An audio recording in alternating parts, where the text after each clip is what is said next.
You probably know that HapeBeast NFTs are the newest ape-based NFT project, and they're getting a ton of attention right now across the internet. But how many ape-based NFT projects can the market realistically handle? Is the market oversaturated with these types of projects, or will the floor price climb to over 30 Ethereum? And those are some excellent questions that I'll be discussing today in this video. I'll be going over what the HapeBeast project is and whether or not the market is oversaturated with these ape projects. My name is Devin Cook.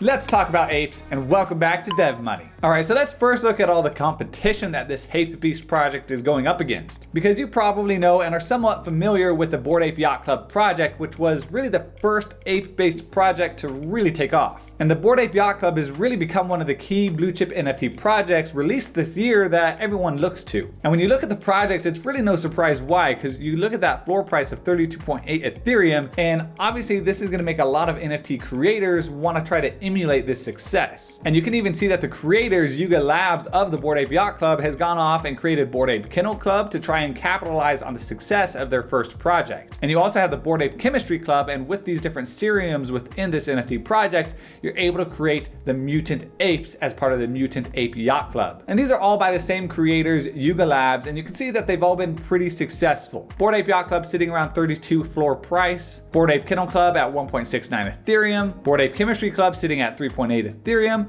and Mutant Ape Yacht Club sitting at 4.05 Ethereum. And with that success, there's bound to be a lot of people trying to copy this formula, specifically by using apes as the basis of their NFT project. And you can see that across OpenSea, you're gonna find a lot of ape-based projects. For example, we have here the Chibi Apes. You can see these NFTs, and they're sitting at a floor price of 0.11 Ethereum. We also have the Apes of Space. You can see some of these NFTs sitting at 0.03 Ethereum floor price. We have Apes 3D at 0.28 Ethereum. We have the Gambling Apes at 0.395 Ethereum floor price. Then we have the Ape Harbor Yachts at 0.025 Ethereum floor price. We have the ApeIn.finance shop sitting at 0.012 floor price in Ethereum. We have No Ape in the Wild at 1.25 Ethereum. We have the Great Ape Society, and when you look at these, I see an extremely strong resemblance between these Great Ape Society projects, or NFTs, and the original Bored Ape Yacht Club NFTs. I mean, look at these guys right here, and then we'll pop back over here. Look at the Great Ape Society. I mean, they look extremely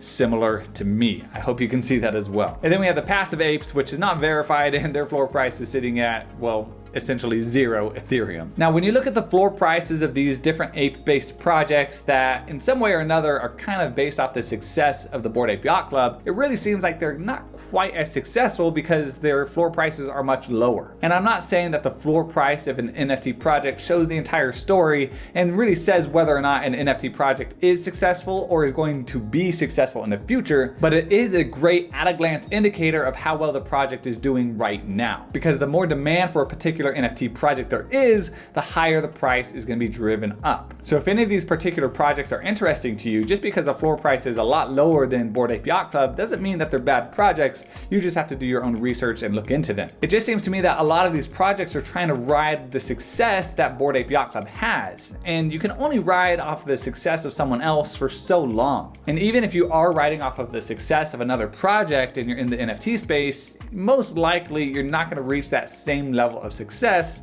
that the original person had, in this case the Bored Ape Yacht Club. And there's a famous quote from Steve Jobs that will help you understand what I mean. He said, "Some people say, give the customers what they want. But that's not my approach. Our job is to figure out what they're going to want before they do." I think Henry Ford once said, "If I had asked customers what they wanted, they would have told me a faster horse." People don't know what they want until you show them. That's why I never rely on market research. Our task is to read things that are not yet on the page. So Steve Jobs, one of the icons in business and in the tech space, basically was saying that he doesn't rely on market research. He doesn't rely on what other people have done. He relied on his own intuition and those around him in his company to come up with what they were going to give to the people. And in my opinion, that's exactly what Bored Ape Yacht Club did, and it was extremely successful. So there's a danger in seeing what a certain NFT project did and then just going out and trying to blatantly copy it, or at least copying the majority of it. But it is very tempting to do, and I can understand why people do it, because those levels of success that some of those projects like Bored Ape Yacht Club have are extremely difficult to achieve. But going back to the Apple and Steve Jobs example, look at the iPhone, look at the iPod, and look at the iPad. Apple gave people products that they wanted before the people even realized that they wanted it. For example, with the iPod, Apple gave people 1,000 songs that they could fit in their pocket. And with the iPhone, Apple gave people a multi-touch phone that was actually extremely intuitive. And with the iPad, they expanded on that same platform and gave creatives a device that broadened their horizons and gave them a lot more creative avenues to explore. And with each product that Apple released, they revolutionized industries and in some cases created entirely new industries. And in all of those cases, there were different companies that proceeded to copy Apple's work and their products, trying to innovate and trying to make their products better than Apple's. But I would ask you to show me an Apple copycat that does more revenue than Apple does. And despite all of those copycats, all the people trying to rip off of their innovations,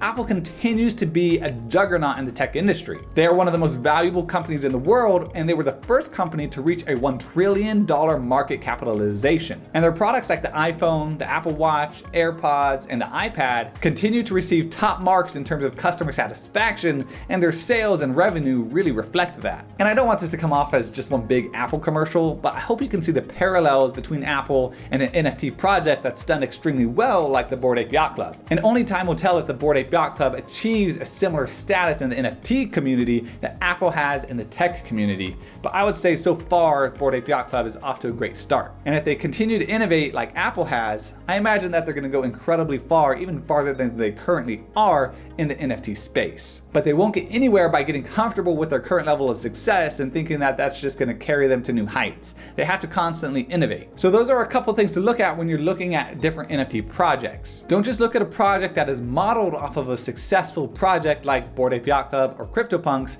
and invest in it because you're assuming it's going to do as well as the modeled project did. Look for projects that are innovating in the space and are doing something that hasn't been done before and are doing that at a high level. So with all that being said, I do think that these NFT projects that are based off of apes is kind of old news. I think NFT creators should focus on doing something new and something innovative, but I do think, as you'll see with this HapeBeast project, that if they can do something different and they can do something new and that has never been seen, they can achieve a great level of success just like Bored Ape Yacht Club did, while still using apes as the basis of their NFT project. Some NFT creators will create and throw an NFT project out there that's based on apes just because of the success of Bored Ape Yacht Club, and they're going to assume that theirs is going to achieve similar levels of success. But without innovation and doing something different, I don't think those projects are going to go very far. So let's dive into the HapeBeast project and see exactly what they're doing. And we'll first dive into their Discord, which was just launched on the 19th of October, and their website was just launched 10 days after on the 29th of October. So this project hasn't been out for a long time, but they already have 125,000 people in their Discord. So you can see under their official info channel on Discord a little bit about the team. So HapeBeast was founded by a renowned digital artist, Matt Sapien. I hope I'm saying that right. The roadmap, world, and utility is led by our thoughtful internet ghost and game designer Trowel. Strategy, community, and marketing comes from Internet of Things mastermind Just Carl. He'll take good care of you, whichever tribe you're from. And finally, code and contracts are down to Rick, our head of tech. And then when will you be able to mint? They're targeting a date in December, although nothing has been officially confirmed yet. They say that they intend to hit that date, but they're not going to rush, and they're going to confirm all dates as they're certain, both here on the Discord and on Twitter. Will there be a pre-sale event? You tell us, they say. We're building a community. There will be a whitelist for early supporters of the project, but we want to avoid problems other projects have had with bots and be fair and equitable to everyone. We appreciate your thoughts and feedback in the feedback channel. Will there be giveaways? Sure, we're Hapes, not monsters. Stay tuned. What's the hype walk, which is something they've announced and alluded to? They just say be patient. What's next? Our site and roadmap launches on the 29th of October. Before and after, we will be active on Discord and on Twitter, sharing more visuals, dropping giveaways, and listening to you, the community. Stay Haped. And when you look on their Twitter, you can see that they've already been pretty successful at building a large following. You can see that they already have 68.7 thousand followers on Twitter, and you can see a couple examples of their artwork as you scroll down. And you can see on their website that HapeBeast are an 8,000 next generation high fashion Hapes NFT project. They're going to be unique, fully 3D, and built to unite the ape multiverse, designed and styled by Digimental. And then they say in the beginning was the world and the world was, and then they give a little bit of the background ideology on the Hapes. They have a nice little demo reel, which you can see that gives some of the examples of the artwork all in 3D, and it looks pretty high quality to me. And then they say that HapeBeast is a new art and fashion playground from London-based studio Digimental, built around an initial drop of 8,192 NFTs on the Ethereum blockchain. The project unites style, technology, and community and sets up Hapes as next generation fashion leaders. You can find out more about the HapeBeast team below and see the latest hints for our post-release plans. As we move closer to our launch, this site will evolve like apes at the dawn of the new world. We're making something from nothing, noise from silence.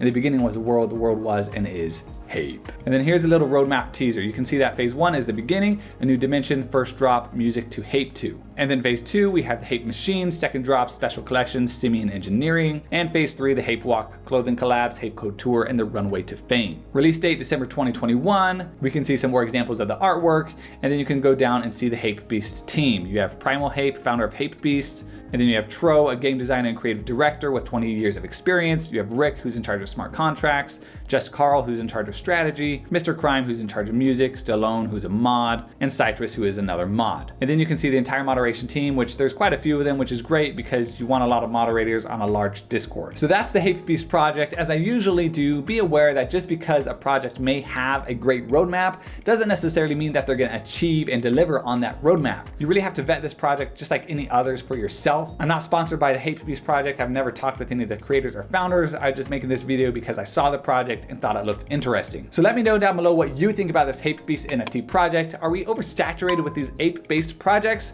Let me know your thoughts. Thanks for watching. Make sure to like and subscribe, and I'll see you in the next video.